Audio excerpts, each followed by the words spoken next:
Um, so braking mechanics, before we get to heel hooks, we're going to do straight ankle locks, because if your straight ankle lock isn't very good, then you have to Hail Mary for your heel hooks. But when people fear your ankle lock, then other things become available. So it was almost 2 years ago that we last covered this. So I use the little sharp part of my wrist here against the side of his shin. And I use this to, in Sambo we call this cutting the ham bone. We drive the tissue out of the way. And I turn my knuckles towards my chest. So my wrist faces out just slightly, and we grab, right? And we place our legs. So with heel hooks, it's most important to have your legs configured. With the ankle lock, they can't really escape, right? So I can grab this, and then we can work on legs. We get here, and we fall into just like straight ashi, right? Now, with appropriate strength and with enough time, you can try to break their shin. But when we're first starting, that's usually not like the easiest for everybody. So you notice I'm up on my elbow, I'm not on my shoulder yet. We're going to take this, I'm going to shrimp my hips away so I can tighten up around his Achilles. When I pull, it's like God gave you a little backstop right there. I pull until it hits, we're on it. Okay? My hands have to stay high.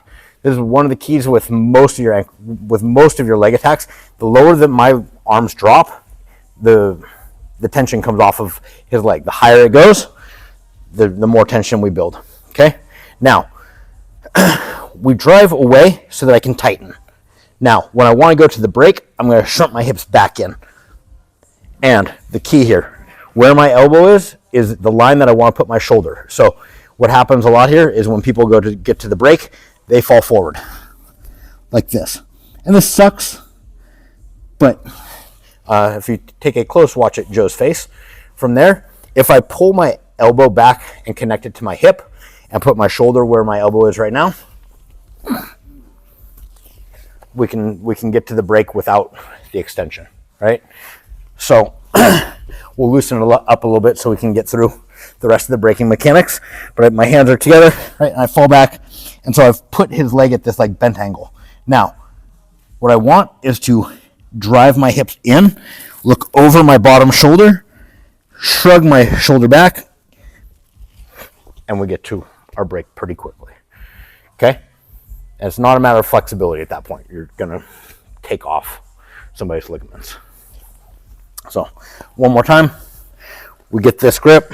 We can catch anywhere basically from the insertion point of the calf right here down here. We're going to have to tighten up to get to this foot lock, and we're going to want to end up right up against his heel, but we can start here. I don't really care. I just want to have control so that if he tries to pull away, we've got that locked.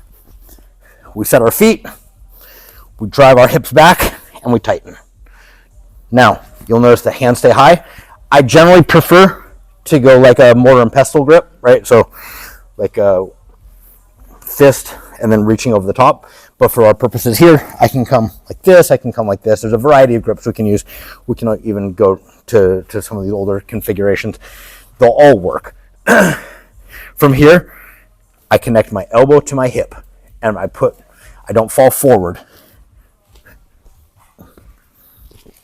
And we get to the break very quickly. Cool? All right, let's give it a try real quick. 1, 2, 3.